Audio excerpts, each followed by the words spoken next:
It was supposed to be just another weekend retreat, an escape from the noise of the city, from the grey cubicles and blinking cursors of office life.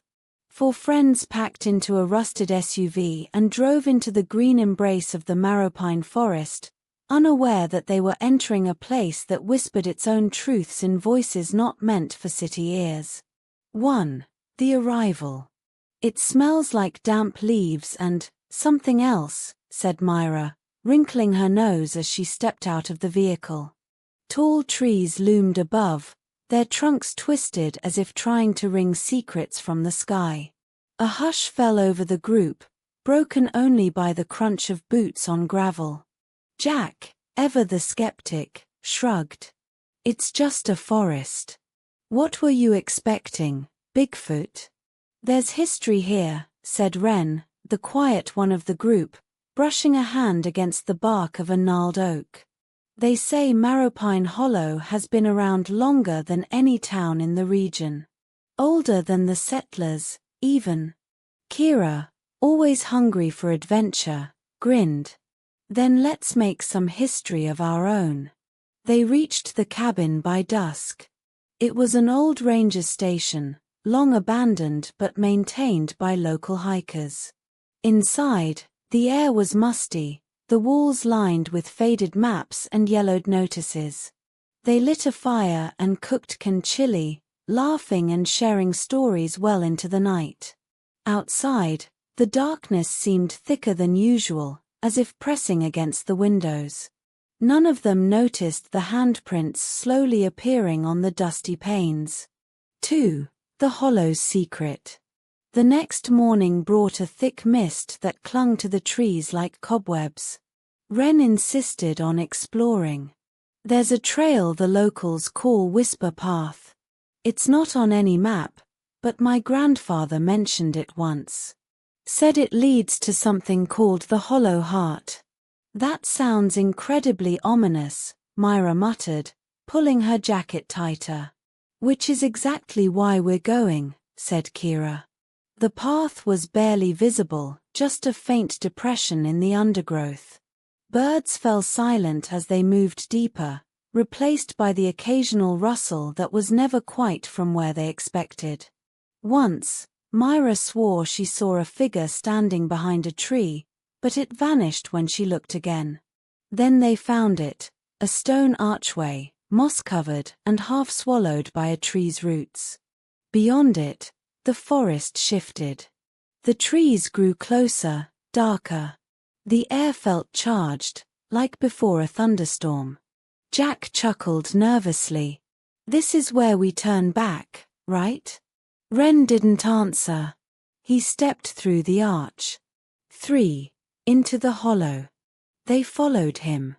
The path wound downward, into a natural basin filled with strange, silvery fog. Trees here were pale, their bark slick like bone. No birds sang. The silence pressed against them like a weight. Then Myra screamed. They found her staring at a stone totem carved with eyes. Not just one or two, dozens of eyes, each detailed and wide open. The totem was warm. Kira touched it, then pulled her hand back as if burned. A whisper echoed in her head, too soft to understand. "We should go back," Jack said, voice tight. "We're too far in," Wren whispered. "Can't you hear it?" They couldn't. But the longer they stayed, the more they felt it, something pulsing beneath the earth, a rhythm that began to sync with their own hearts. Myra started hearing things, her name spoken from the trees. Jack swore the shadows moved. Kira's sketches became darker, more frantic.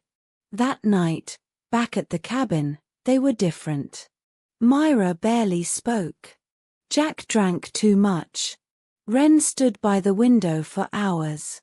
Kira kept sketching the totem from memory, over and over. When she tried to stop, her hands kept drawing on their own. 4. Echoes of the past. On the third day, Wren was gone. They searched for hours, retracing the whisper path. The archway was gone, swallowed by trees. Instead, they found strange symbols carved into the trunks, fresh and oozing sap like blood. They camped by the spot where they had first entered the hollow. That night, they heard Wren's voice calling. "It's beautiful here," it said. "I see everything now." They found him the next morning, kneeling by a pool of black water. His eyes were solid white, but he smiled. "I understand it now," he said. "The hollow isn't a place. It's a being. A memory. A hunger." They ran. But they could never really leave. 5. The hollow feeds. They fled the clearing where Wren had spoken in that impossible voice, but it was as if the hollow shifted around them. The path twisted, doubling back on itself. Trees they hadn't passed before appeared, their trunks branded with symbols that pulsed faintly in the dusk. "We've been here already," Jack said, his voice cracking. "We're walking in circles." "No, we're not," Myra whispered. Her face was pale, but her eyes were wide, fixated on something none of them could see. "It just wants us to think that." Kira grabbed her shoulder. "Myra, what are you talking about?" "The hollow speaks. It remembers. It sees us." They made camp in silence, too exhausted to argue. That night, Jack was the one who vanished. No sound. No struggle.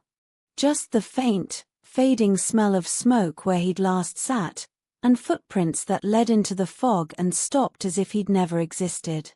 In the morning, Kira found his journal abandoned beside the fire. Only one page had writing. "It showed me the day I turned away from my father in the hospital. I thought I forgot. But the hollow remembered. It promised I could go back. I believed it." Kira felt something sharp coil in her chest. The forest didn't just trap people. It studied them. Learned them. It offered what you wanted most, and took what you didn't know you were ready to give. Myra barely reacted. Her voice had become thin and rhythmic, as if echoing someone else's cadence. "The hollow is inside now." Kira knew she had to run.